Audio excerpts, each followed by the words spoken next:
Internacionalização dos direitos humanos. Agnaldo dos Santos. Resumo. O presente artigo analisa o processo de internacionalização dos direitos humanos e suas consequências na contemporaneidade, dentro de uma perspectiva sistêmica textual ou mesmo histórica.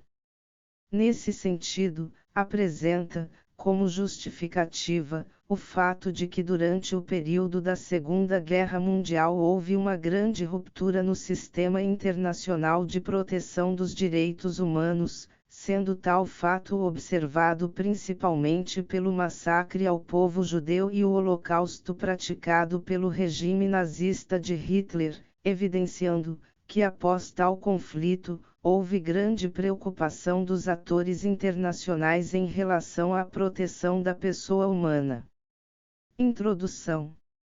O presente artigo tem como objetivo principal um estudo do fenômeno da internacionalização dos direitos humanos numa perspectiva dos fatos históricos e políticos que deram margem a tal acontecimento, bem como a influência de tais acontecimentos que geram na época presente.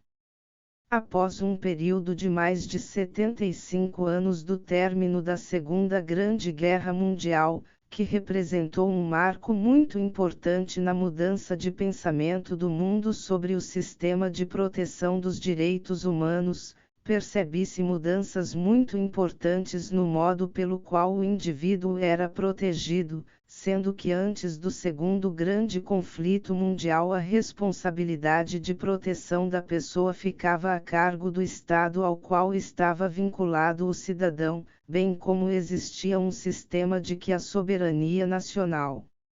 de um país era absoluta, ou seja, cada Estado escolhia sua própria maneira de proteção dos seus nacionais, sendo certo que após os horrores deixados pela Segunda Grande Guerra Mundial, o mundo passou a buscar e defender os interesses e a melhoria das condições de vida da população de maneira universal, ou seja, as Nações Unidas passam a assumirem uma preocupação moral dos valores da dignidade da pessoa humana independente do local em que ela viva.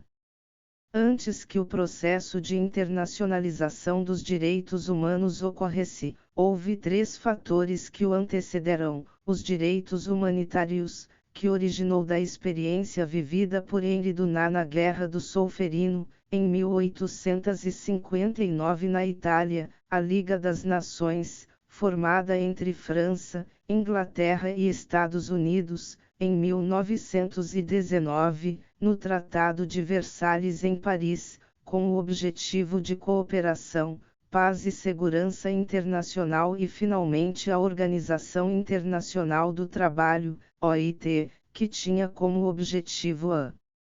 criação de melhores condições de trabalho para o homem e para a mulher.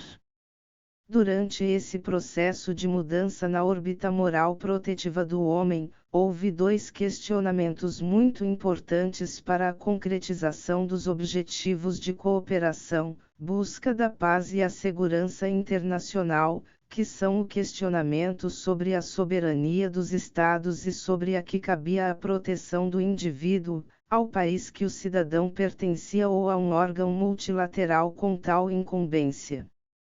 Sendo certo que prevaleceu a tese de que a soberania dos Estados não era absoluta, tendo em vista a proteção dos direitos humanos, bem como que indivíduo passaria a ser um sujeito de direito internacionalmente, ou seja, haveria a necessidade de criação de sistema internacional de proteção da pessoa, seja ela de qual nacionalidade for.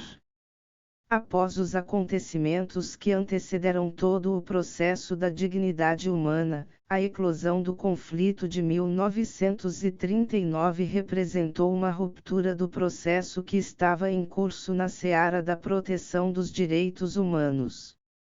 Após o encerramento dos combates, o mundo viu com perplexidade a situação vivida pelos judeus, ciganos e outras minorias que não fosse a raça ariana pura, ou seja, o mundo percebeu que o sistema de proteção do indivíduo não poderia mais ficar a cargo apenas do Estado que a cidade estivesse vinculado, havendo a necessidade de criação de um órgão multilateral em substituição à Liga das Nações, pois essa havia fracassado na sua missão de proteção da paz mundial. Após o fracasso da Liga das Nações, é criada a Organização das Nações Unidas, ONU, com o objetivo de cooperar os povos para a defesa da paz e da segurança internacional, onde também ficou definido que seriam criados alguns instrumentos jurídicos que servissem de norma de proteção da dignidade humana. Inicialmente, após a criação da ONU, ficou definida a criação de uma norma de proteção internacional de defesa do indivíduo, sendo que em 10 de dezembro de 1948 foi criada a Declaração Universal dos Direitos Humanos, DUD, que embora tenha servido de modelo para a feitura de várias legislações de proteção aos direitos fundamentais mundo afora, tal instrumento internacional não possuía força vinculante suficiente para obrigar os Estados ao cumprimento das suas normas.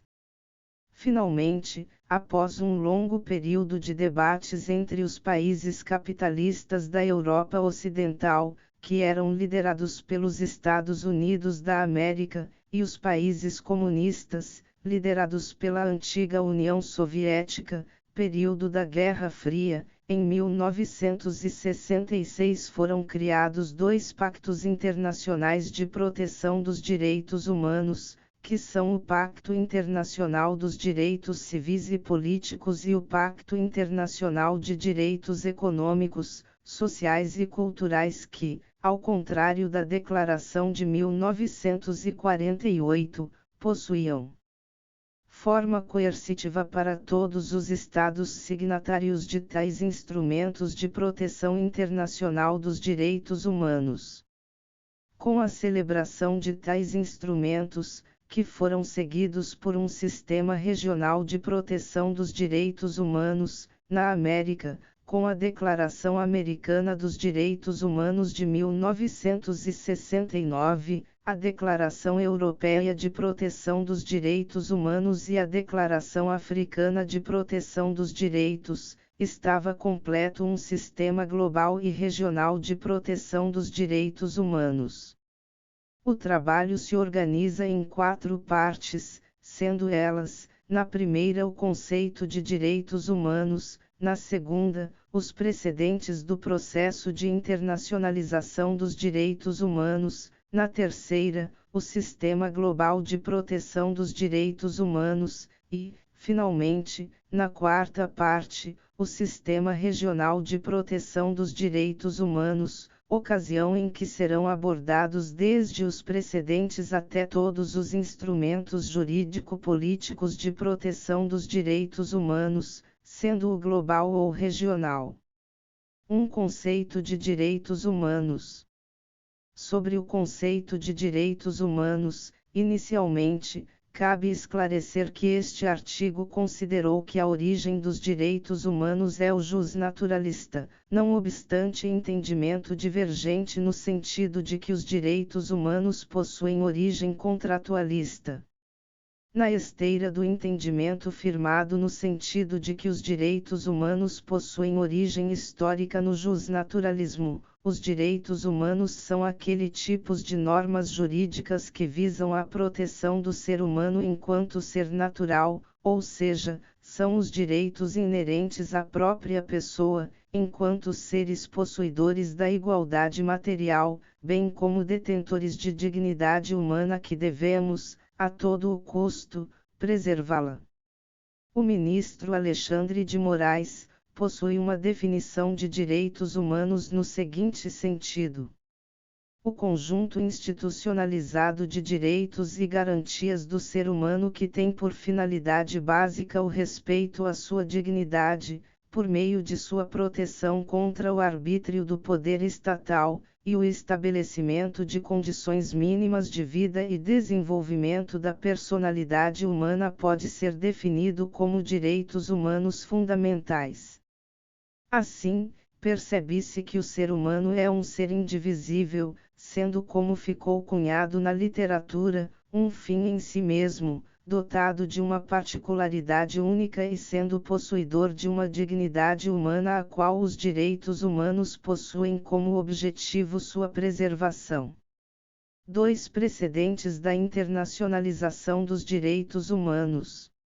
O estudo dos direitos humanos revela que tais gamas de direitos não surgiram em uma determinada data estanque da história, ou seja, os direitos humanos foram sendo construídos pela inteligência humana em vários períodos da história. Tanto isso é verdade que o jurista Karol Vasak classificou o surgimento de tais direitos em gerações dos direitos humanos, sendo a primeira geração os direitos civis e políticos, a segunda geração os direitos econômicos, sociais e culturais e a terceira geração são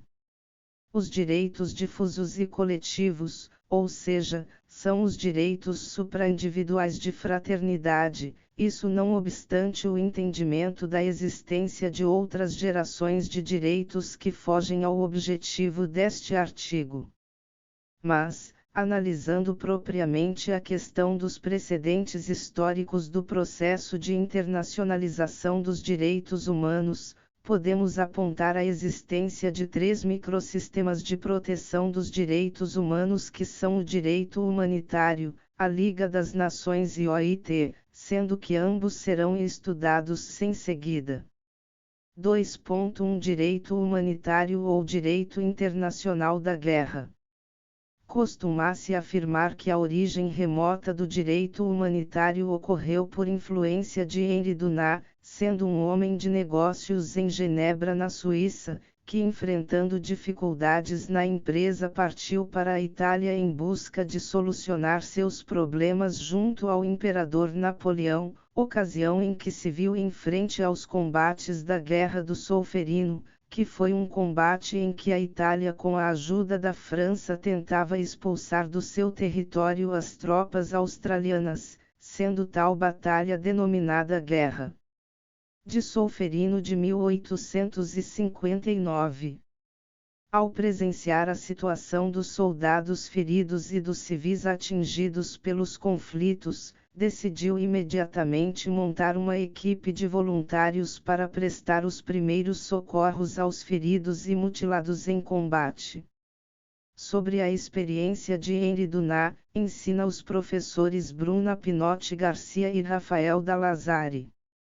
Essas ideias se originam da obra de Dunant intitulada Uma Recordação de Solferino, publicada em 1862, na qual ele relata seu testemunho sobre a Batalha de Solferino, travada em 24 de agosto de 1859 entre os exércitos da França e da Itália, de um lado, e da Áustria de outro, na qual cerca de 40.000 homens ficaram no campo, mortos ou moribundos, sem que tivesse assistência médica adequada. Dunant organizou um corpo de voluntários para socorrê-los e descreveu a experiência na obra, lançando-se em seguida numa campanha com o objetivo de melhorar a assistência às vítimas de guerra e de formar em cada país sociedades que organizassem e treinassem homens e mulheres para cuidar dos feridos quando a guerra viesse. Após a experiência vivida por Dunant na Batalha do Solferino, incentivou a criação de grupos de ajuda aos feridos de guerra, bem como incentivou a criação de uma organização internacional para cuidar e proteger as vítimas da guerra, sendo que em 1862 houve a criação do Comitê dos Cinco formado por 5 médicos, por influência de Dunant. Posteriormente, foi criado o Comitê Internacional de Socorro aos Feridos, que no ano seguinte foi reconhecido e transformado pela Convenção de Genebra como Comitê Internacional da Cruz Vermelha. O desenvolvimento do direito humanitário continuou acontecendo, sendo que em 22 de agosto de 1864 foi celebrada a Convenção de Genebra com o objetivo de proteção aos soldados feridos e aprisionados, bem como à população civil que tenha sido vítima da guerra, sendo que tal convenção foi revista para tratar sobre os conflitos marítimos. Convenção de Haia de 1907, em 1929 houve outra convenção em Genebra para tratar sobre os prisioneiros de guerra, bem como em 1925 a Convenção de Genebra sobre a proibição de utilização de gases asfixiantes ou tóxicos ou mesmo armas bacteriológicas.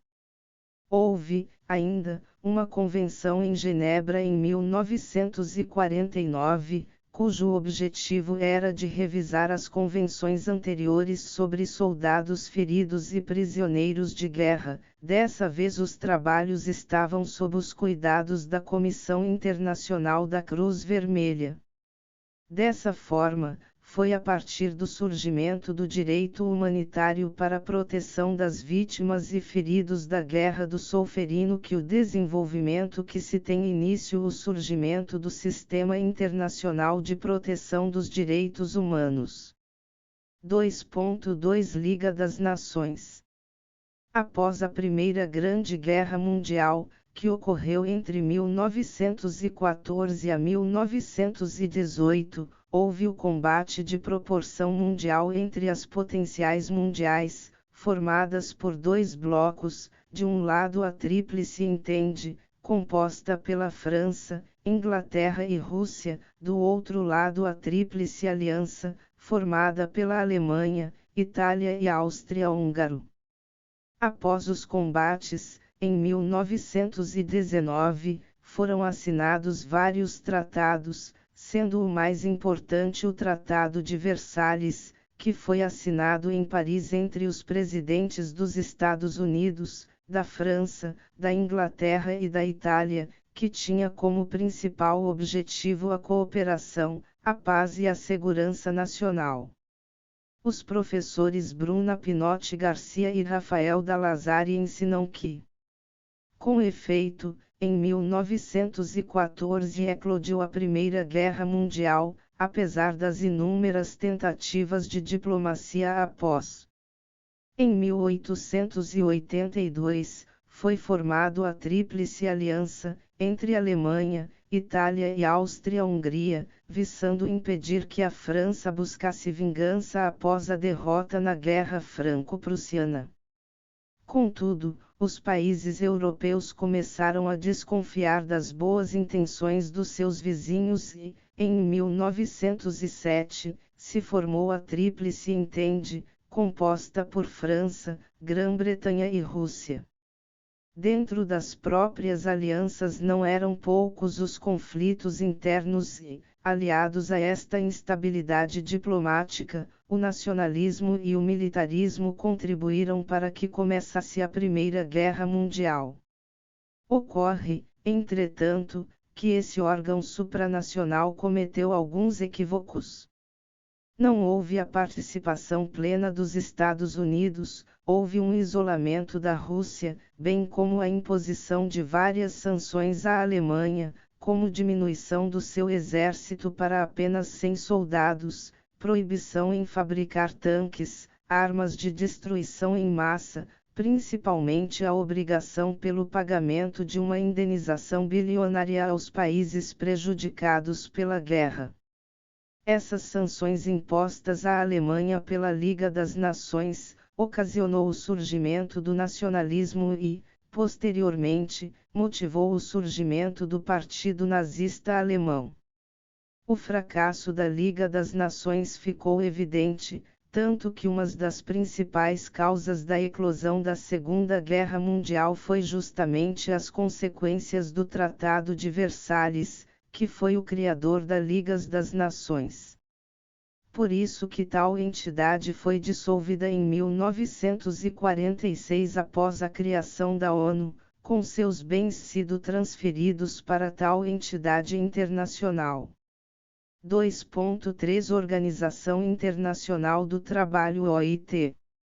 A OIT foi criada em 1919, como um dos principais acordos celebrados dentro do Tratado de Versalhes, entre os vencedores da guerra, França, Inglaterra e Estados Unidos, e a Alemanha, vencida, que ficou como a grande perdedora do conflito armado.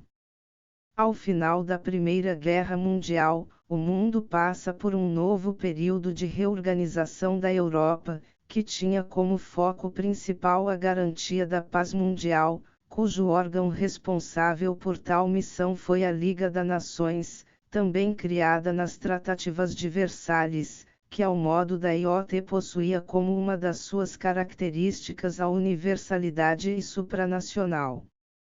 Bruna Pinotti Garcia e Rafael Dalazari ensinam que a OIT foi criada em 1919, como parte do Tratado de Versalhes, que pôs fim à Primeira Guerra Mundial. É a única das agências do Sistema das Nações Unidas com uma estrutura tripartite, composta de representantes de governos e de organizações de empregadores e de trabalhadores. A OIT é responsável pela formulação e aplicação das normas internacionais do trabalho, convenções e recomendações. Antes da criação da OIT, mais precisamente no final do século XIX e início do século XX, observa-se uma grande mobilização dos operários em defesa de melhores condições de trabalho, que passava por um grande processo de degradação em decorrência das consequências causadas pela Revolução Industrial do final do século XVIII e início do século XIX, sendo certo que o grande objetivo da OIT é a garantia de que o mundo terá um conjunto de regras internacionais que estabelecerão um modelo de exercício do labor compatível com as necessidades dos seres humanos, bem como o atendimento das necessidades econômicas das potências europeias, independentemente do estado em que o trabalhador exerça sua atividade laboral. Assim sendo, esse processo de mobilização dos trabalhadores na Europa Ocidental foi interrompido pelos conflitos de 1914 a 1918, sendo que após tal catástrofe humanitária os países aliados não tiveram dúvidas da necessidade da criação de tal organização. Maiormente, em razão da necessidade de uma uniformização mundial das normas que regiam as relações laborais, tendo como consequência dessa uniformização o desenvolvimento econômico dos países da Europa. Com isso, ficou demonstrado que a OIT teve grande influência no processo de internacionalização dos direitos humanos no pós-guerra, com a expedição de várias convenções e recomendações de cunho protetivo na seara trabalhista ou mesmo previdenciária. 3. Sistema Global de Proteção dos Direitos Humanos. Após o final da Segunda Guerra Mundial, o mundo se viu perplexo como os horrores deixados pelo regime de Hitler, com mutilações, mortos, feridos e prisioneiros de guerra sem nenhuma condição de proteção humana, como judeus ciganos, russos, homossexuais, bem como outros inimigos do regime que ousasse enfrentá-lo. As violações aos direitos humanos não tinham limites para o exército da Alemanha durante o Segundo Conflito Armado. Um fato relevante que cabe mencionar é que tais violações aos direitos humanos praticados pelo regime nazista tinham amparo na Constituição e nas leis da Alemanha, isto é, como as violações dos direitos do homem praticadas durante a guerra tinham amparo legal, o mundo se viu na obrigação de atribuir novo sentido ao direito, seria, então, o sentido humanista da norma, ou seja, o direito passaria a ter como principal meta a proteção dos valores da igualdade e da dignidade da pessoa humana. Essa situação toda fez com que o mundo saísse da Segunda Guerra Mundial com certeza, que seria necessária a criação de um sistema global de proteção dos direitos humanos, sob pena da ocorrência de outro grande conflito armado, como aconteceu no final da Primeira Guerra Mundial, onde todos os esforços no sentido de evitar um novo conflito falharam, tanto que a Segunda Guerra Mundial eclodiu justamente em decorrência das falhas praticadas nas negociações do Tratado de Versalhes. Fábio Conder Comparato ensina que as consciências se abriram, enfim, para o fato de que a sobrevivência da humanidade exigia a colaboração de todos os povos, na reorganização das relações internacionais com base no respeito incondicional à dignidade humana. Por outro lado, o horror engendrado pelo surgimento dos estados totalitários, verdadeiras máquinas de destruição de povos inteiros, suscitou em toda parte a consciência de que, sem o respeito aos direitos humanos, a convivência pacífica das nações tornava-se impossível.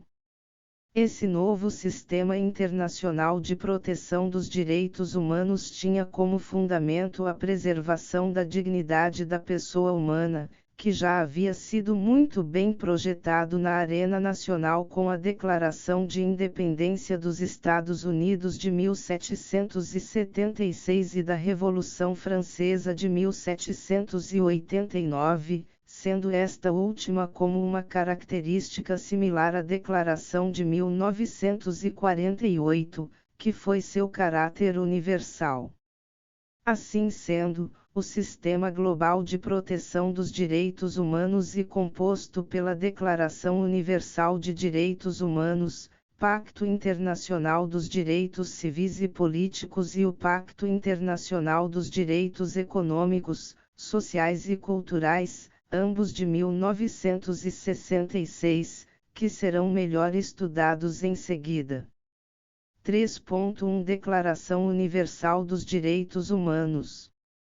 Após a Conferência de São Francisco, ocorrida em 1944, ficou acertado entre os Estados-membros que iniciariam estudos para a elaboração de um documento internacional de proteção dos direitos humanos, que servisse de base para que outros documentos normativos de proteção do ser humano fossem criados no mundo.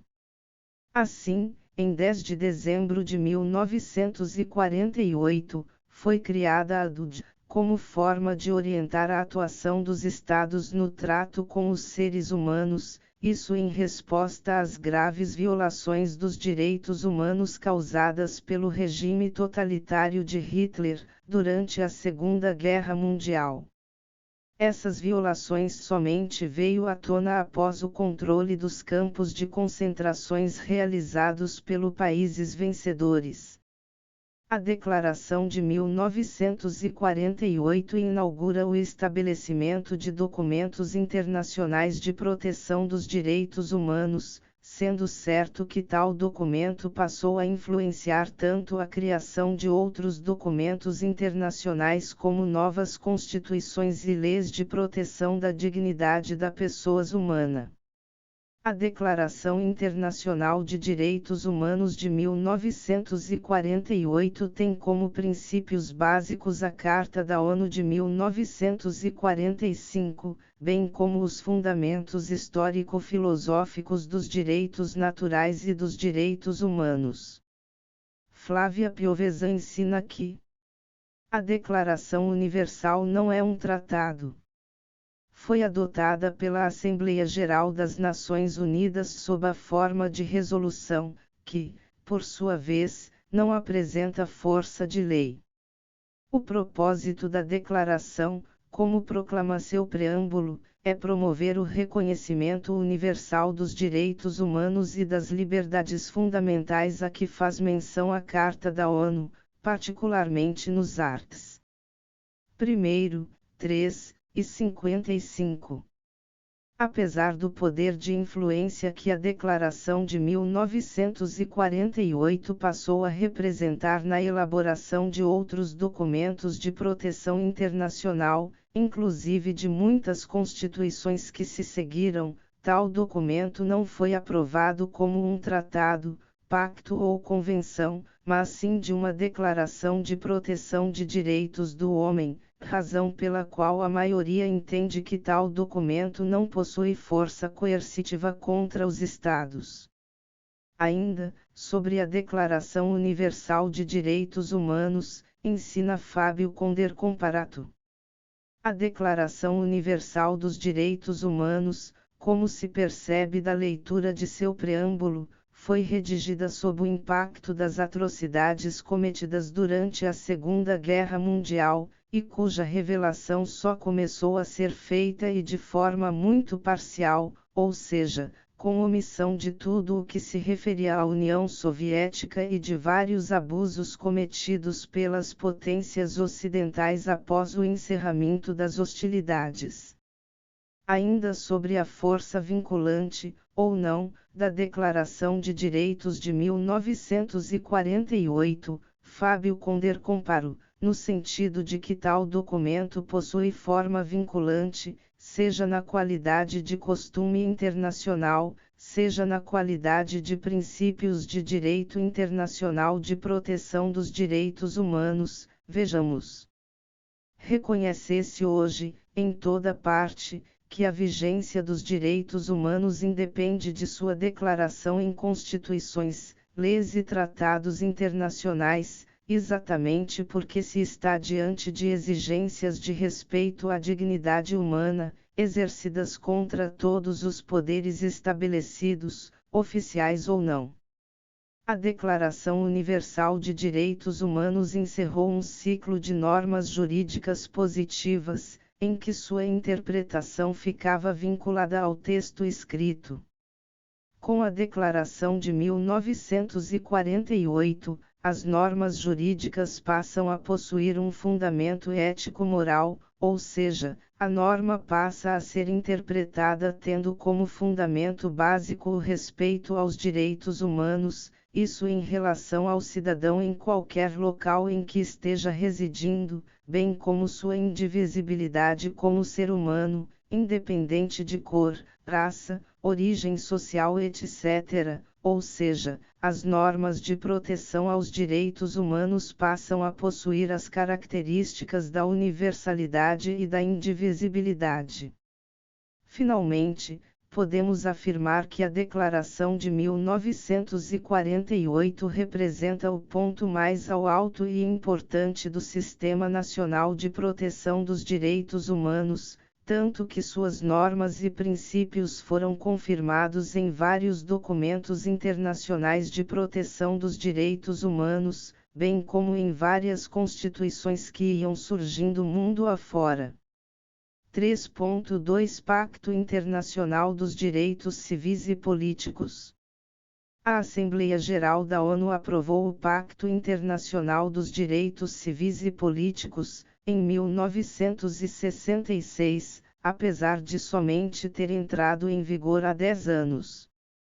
O Pacto dos Direitos Civis e Políticos praticamente fez uma reprodução dos direitos civis e políticos, previstos na Declaração de 1948, sendo certo que houve algumas novidades, maiormente, pelo fato de que tal instrumento passou a ser mais específico em relação aos direitos individuais e políticos, inclusive pelo fato de que tal documento terá juridicização, ou seja, força coercitiva contra qualquer Estado-membro. Vale destacar que esse pacto é acompanhado por 2 protocolos facultativos, sendo um sobre o direito de petição individual pelos cidadãos dos Estados-membros e o outro sobre a proibição da pena de morte no âmbito dos países membros das Nações Unidas. Fato muito importante que deve ser destacado diz respeito ao fato de que no início das discussões sobre a elaboração de um instrumento normativo coercitivo internacional de proteção dos direitos humanos, com poder de obrigar os Estados-membros ao cumprimento dos seus dispositivos, era prevista pela ONU a criação de apenas um instrumento que contemplasse tanto os direitos civis e políticos como os direitos econômicos, sociais e culturais. Contudo, por pressão dos países da Europa Ocidental que defendia que fossem criados dois instrumentos, eis que, segundo o ponto de vista desses países, os direitos civis e políticos são autoaplicáveis, enquanto que os direitos econômicos, sociais e culturais não são autoaplicáveis, devendo ser, progressivamente, criadas políticas públicas ou programas governamentais para a aplicação paulatina de tais direitos. Tal tese não foi acolhida pelos países socialistas, a depender do regime, que defendiam um entendimento diferente no sentido de que os direitos econômicos, sociais e culturais são autoaplicáveis, enquanto os direitos civis e políticos não são autoaplicáveis. Finalmente, a tese dos países ocidentais prevaleceu com a criação de dois pactos. Sobre a divisão dos direitos humanos em dois pactos, ensina Fábio Conder Comparato. Essa divisão do conjunto dos direitos humanos em dois pactos distintos é, em grande medida, artificial.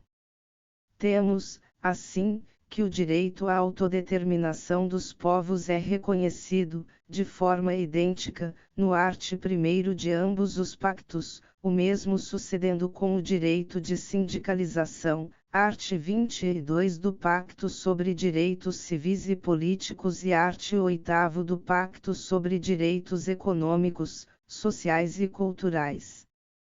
De qualquer forma, os redatores estavam bem conscientes de que o conjunto dos direitos humanos forma um sistema indivisível, pois o preâmbulo de ambos os pactos é idêntico. Na esteira do pensamento acima, podemos mencionar com segurança que os direitos humanos possuem duas características básicas que são a universalidade e a indivisibilidade.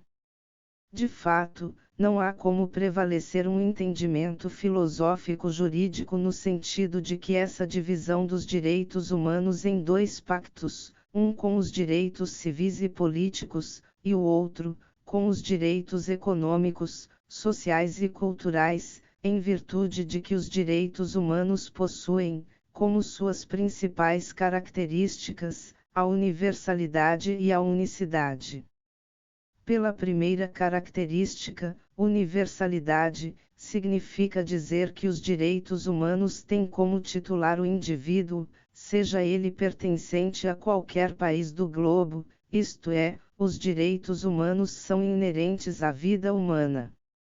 Já no que diz respeito à segunda característica, unicidade, significa que não poderá haver divisão entre os direitos civis e políticos, de um lado, e dos direitos econômicos, sociais e culturais, do outro lado, ou seja, tais direitos são indivisíveis, dependentes e interligados, isso tudo de maneira que não poderá existir direitos civis e políticos sem os direitos econômicos, sociais e culturais, bem como não poderá existir esses sem aqueles. Se não, vejamos o que diz Flávia Piovesan. Não obstante a elaboração de dois pactos diversos, a indivisibilidade e a unicidade dos direitos humanos eram reafirmados pela ONU, sob a fundamentação de que, sem direitos sociais, econômicos e culturais, os direitos civis e políticos só poderiam existir no plano nominal, e, por sua vez, sem direitos civis e políticos, os direitos sociais, econômicos e culturais também apenas existiriam no plano formal.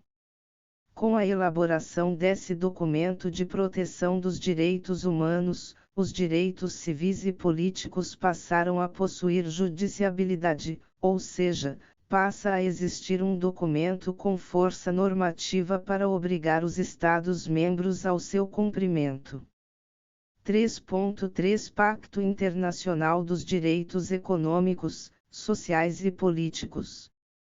Na mesma linha do Pacto Internacional dos Direitos Civis e Políticos, este pacto tem como propósito a judicialização das normas e princípios de direitos sociais e culturais, previstos na Declaração de 1948, tornando tais dispositivos obrigatório o seu cumprimento pelos Estados-membros.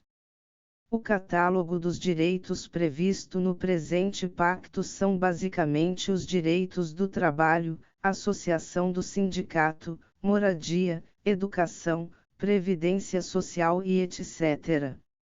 Diferentemente do Pacto dos Direitos Civis e Político, em que seus dispositivos são autoaplicáveis, as normas e princípios previstos no Pacto Internacional dos Direitos Econômicos, Sociais e Culturais são realizáveis pelos Estados-membros de acordo com a disponibilidade financeira de recursos, que normalmente são escassos, tornando tais dispositivos aplicáveis, progressivamente. Ensina Flávia Piovesan. Se os direitos civis e políticos devem ser assegurados de plano pelo Estado, sem escusa ou demora tem a chamada autoaplicabilidade, os direitos sociais, econômicos e culturais, por sua vez, nos termos em que estão concebidos pelo Pacto, apresentam realização progressiva. Assim sendo, os dispositivos do Pacto geram várias obrigações positivas para o Estado, sendo que tais medidas somente serão implantadas na medida da disponibilidade orçamentária do Estado. Contudo, tal situação não poderá ser utilizada para que haja inércia estatal em relação a tais medidas. Há algumas peculiaridades e similitudes entre os pactos internacionais.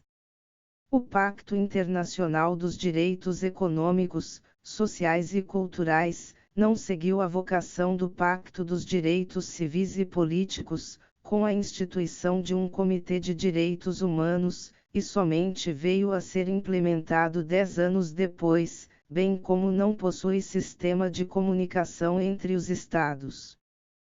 Percebe-se algumas semelhanças entre os dois pactos, como o sistema de relatórios elaborados pelo Estado e a questão da possibilidade do recebimento de petição individual pelas vítimas de violações de direitos econômicos, sociais e culturais.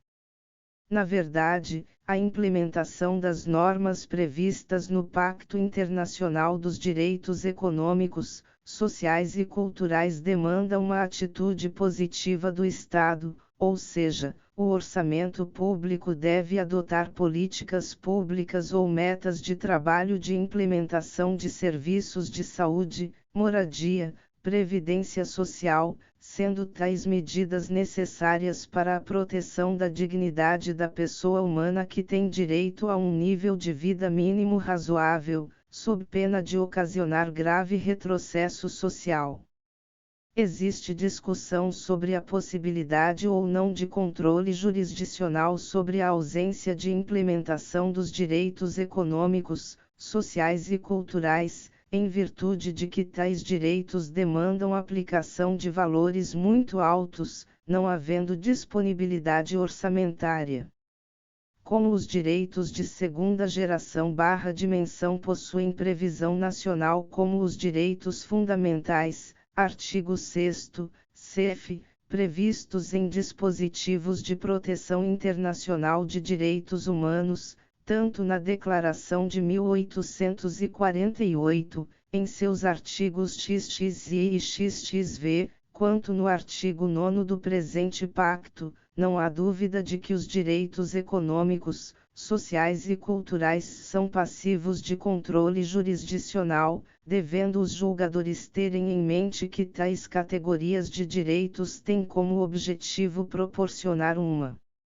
qualidade mínima de vida para os indivíduos, bem como que os Estados devem tomar as cautelas necessárias para que, no momento da elaboração dos seus orçamentos, sejam direcionados recursos públicos para a implementação de políticas públicas para a manutenção de condições dignas para o povo, em obediência a um dos fundamentos do Estado de Direito que é a preservação da dignidade humana, previsto no artigo 1º, 3º, da Constituição Federal. 4. O Sistema Regional de Proteção dos Direitos Humanos. Nota-se que o estudo do Sistema Global e Especial de Proteção dos Direitos Humanos possui uma extensão muito grande, sendo tal situação prejudicial à aplicação dos dispositivos internacionais de proteção dos direitos humanos, maiormente, tendo em vista as diversidades culturais, econômicas, sociais e políticas dos diversos Estados-membros da ONU. Em razão da complexidade das normas, bem como as diversidades culturais, foi previsto na Carta da ONU que ao lado do Sistema Global Especial de Proteção dos Direitos Humanos seriam criados sistemas regionais de proteção dos direitos humanos, sendo tal medida muito favorável à maior eficácia da aplicabilidade das normas e princípios.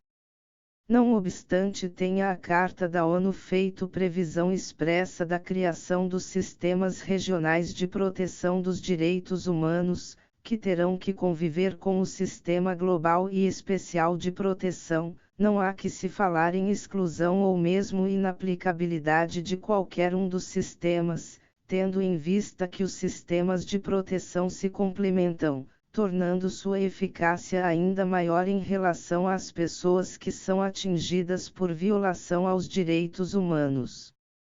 Atualmente, ao lado do Sistema Global e Especial de Proteção dos Direitos Humanos, existe o Sistema Americano que é formado pela Carta da Organização dos Estados Americanos, OEA, e pela Convenção Americana dos Direitos Humanos, também conhecida por Pacto São José da Costa Rica, sendo este o principal mecanismo de proteção existente nas Américas. Outros instrumentos são o Sistema Europeu de Proteção dos Direitos Humanos, que tem como instrumentos de proteção a Convenção Europeia de Proteção aos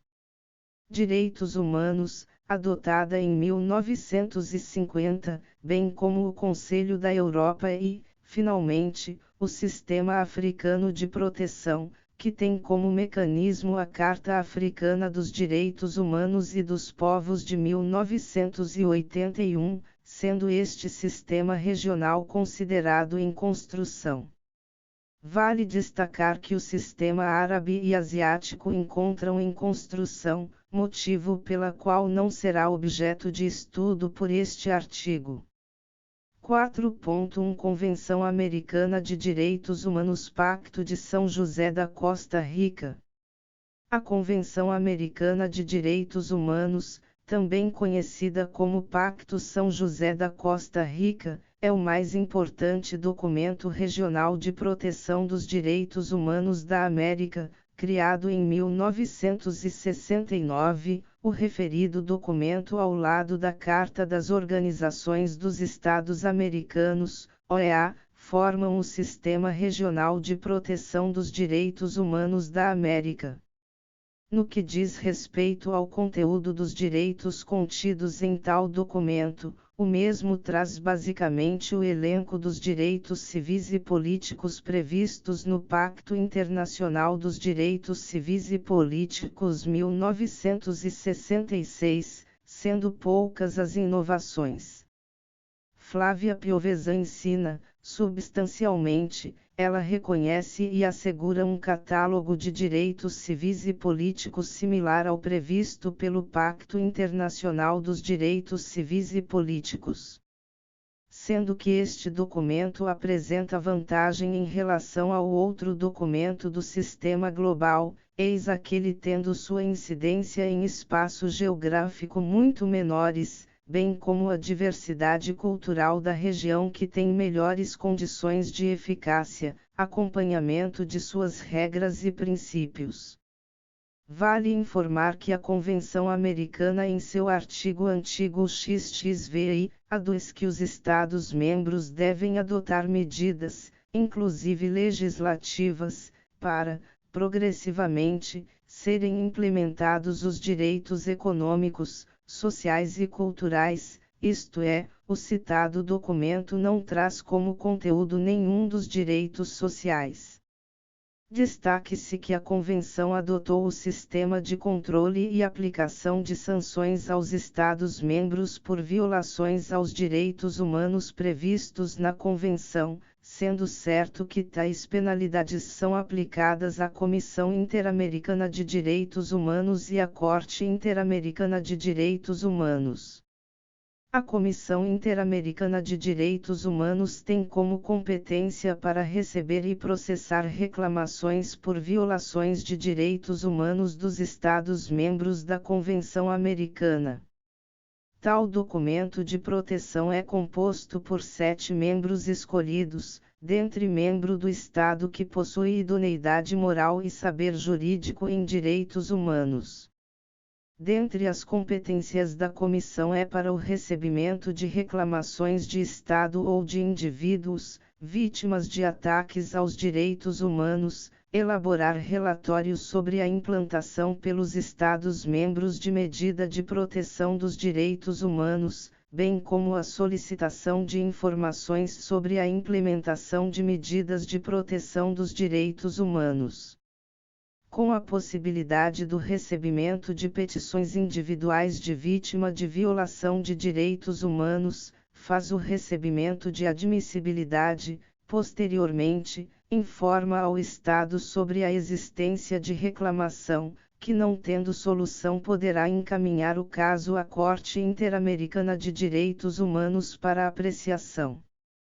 Corte Interamericana de Direitos Humanos, como a posição de 7 membros escolhidos pelos Estados-membros idoneidade moral e saber jurídico em direitos humanos, dentre as competências da Corte destacamos a competência para interpretações das normas e princípios da Convenção Americana ou de Tratado da OEA e a competência jurisdicional de julgamento dos Estados-membros por violação do direito humano, bem como a imposição de sanções de complementação de decisões da Corte. 4.2 Convenção Europeia de Direitos Humanos. O Conselho da Europa, fundado em maio de 1949, institui a Convenção Europeia de Direitos Humanos. Isso ocorreu em 4 de janeiro de 1950, como sendo o principal documento europeu de defesa e proteção dos direitos humanos, apesar da existência da Carta de Direitos Fundamentais da Europa. A Convenção Europeia de Direitos Humanos, diferentemente da Convenção Americana, não possui mais a Comissão Europeia de Direitos Humanos, contando somente a Corte Europeia de Direitos Humanos. No primeiro título da Convenção Europeia trata-se de direitos e liberdade individuais, sendo que no segundo título restou destinado à criação do Tribunal Europeu de Direitos Humanos, sendo certo que, posteriormente, a Comissão Europeia de Direitos Humanos foi extinta por um protocolo, sendo que suas atribuições foram incorporadas para a Corte. Sobre os direitos econômicos, sociais e culturais, a Convenção não fez nenhuma referência, sendo que tais direitos estão contidos na Carta Social Europeia, de outubro de 1961. Percebe-se 2 novidades na Convenção Europeia de Direitos Humanos, que são um órgão encarregado de fiscalização do cumprimento das normas da Convenção, sendo a outra o reconhecimento do indivíduo como sujeito de direito internacional, podendo apresentar petição individual perante a própria Corte Europeia, diferentemente da Corte Interamericana que não permite tal acesso. Assim sendo, considera-se que o sistema europeu de proteção de direitos humanos é o que se encontra em estágio mais avançado de desenvolvimento pelo fato do indivíduo ter acesso direto à Corte Europeia de Direitos Humanos. Tanto a Convenção Americana como a Carta Africana deverão percorrer um longo caminho para que os direitos humanos possam atingir melhores patamares de proteção regional. 4.3 Carta Africana de Proteção aos Direitos Humanos. O Sistema Africano de Proteção dos Direitos Humanos possui como principal instrumento a Carta Africana de Proteção dos Direitos Humanos e dos Povos de 1981, no Quênia. Esse sistema africano encontra-se em processo de desenvolvimento, em relação aos sistemas americano e europeu, que estão em estágio muito maior de desenvolvimento. Vale destacar alguns direitos elencados na Carta Africana, tais como o direito ao desenvolvimento, direito à existência, direito à democracia, direito à paz, à segurança, direito ao equilíbrio ecológico. Talvez a razão pela qual tal documento fazer menção a esse direito seja justamente a situação político-econômica peculiar dos países da África, em virtude do processo tardio de descolonização, seja pelo baixo desenvolvimento econômico e social da região. O Sistema Africano de Proteção dos Direitos Humanos possui como órgão auxiliar a Comissão e a Corte Africana de Proteção dos Direitos Humanos e dos Povos. Vale destacar que o Sistema Africano de Proteção aos Direitos Humanos vem enfrentando grandes dificuldades para a implementação das suas normas locais. 5. Conclusão. No decorrer da elaboração do presente artigo, percebeu-se que no final do século XVII, com as revoluções inglesas e o século XVIII, com as revoluções da independência, Declaração da Virgínia de 1776 e da independência dos Estados Unidos de 1776 e, principalmente, com a Revolução Francesa de 1789, os liberais utilizaram-se as ideias dos direitos naturais para impor limites aos poderes dos monarcas. Apesar do longo desenvolvimento do justnaturalismo nos anos que antecederam, foi no século XIX que as ideias da existência dos direitos naturais chegaram ao seu ponto mais alto. Inclusive, esses direitos naturais foram positivados em várias constituições e legislações em vários países do mundo, surgindo o pensamento jurídico-filosófico do positivismo jurídico, que teve em Hans seu maior defensor. No início do século XX, após a Primeira Guerra Mundial, surgiram no mundo três movimentos totalitários, com os bolcheviques na Rússia, com a concentração do poder nas mãos de poucos, liderados por Lenin após sua morte, Stalin, na Itália, o fascismo, com Mussolini no poder, após a vergonha e derrota na Primeira Guerra Mundial, e finalmente na Alemanha, o nazismo com Hitler no poder. O fato relevante sobre esses movimentos totalitários é que ambos os líderes fundamentam suas decisões autoritárias em suas legislações. Contudo, após a descoberta dos campos de concentração deixados pela Alemanha nazista, que os países aliados perceberam que a legislação interna dos países não eram mais suficientes para que os direitos humanos fossem protegidos. Nessa mesma época, surgem as discussões sobre os limites que devem ter as soberanias dos países, se absoluta ou relativa, se a proteção dos direitos humanos dos nacionais são de responsabilidade apenas do Estado da vítima ou de todos os países. Outra discussão também que existiu foi a questão da qualidade de sujeito de direito internacional do cidadão, ou se a responsabilidade de proteção seria apenas do país de origem.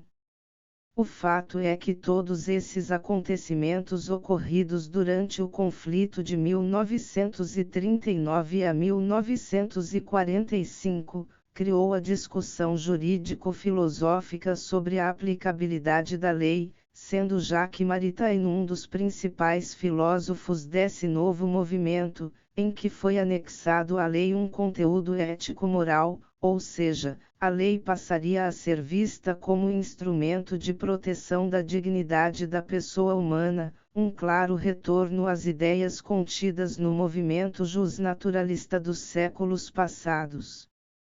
Importante ressaltar, por oportuno, que antes do processo de internacionalização dos direitos humanos, aconteceram 3 antecedentes históricos: os direitos humanitários, a Liga das Nações e a OIT,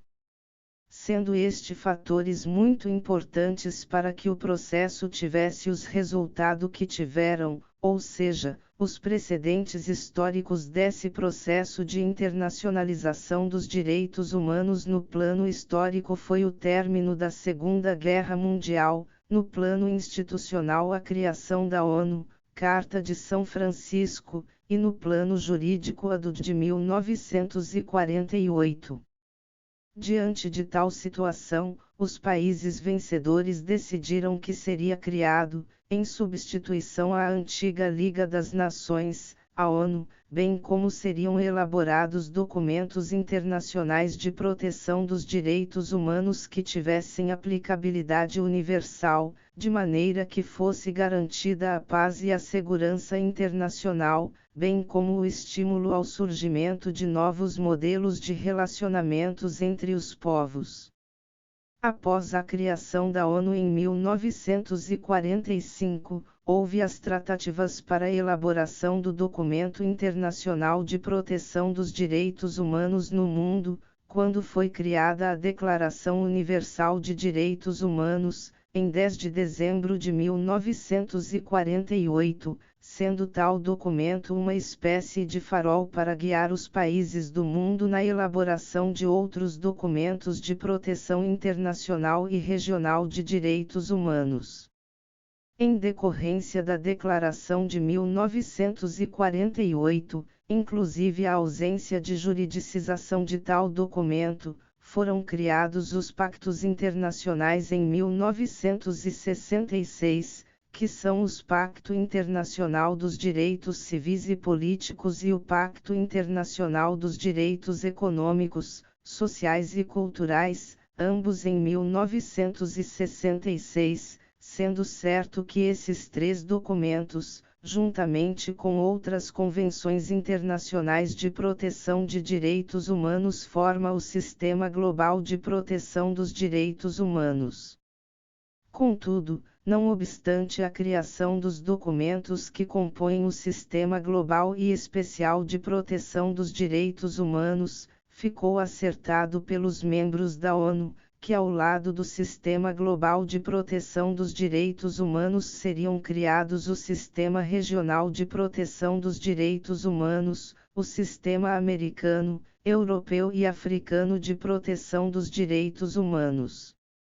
Vale ressaltar, por oportuno, que o Sistema Asiático e Árabe de Proteção dos Direitos Humanos ainda estão em construção. Contudo, ainda que possa ser observado que alguns dos sistemas regionais de proteção dos direitos humanos estavam em desenvolvimento, percebe-se que o mundo, hoje, é muito diferente, muito mais protegido e seguro em relação ao período que antecedeu a Primeira Guerra Mundial, tendo em vista que, além do respeito aos dispositivos constantes na Declaração de 1948 e nos Pactos de 1966, há vários sistemas regionais de proteção aos direitos humanos que cumprem um papel de promover a paz e a segurança nacional com muita eficiência.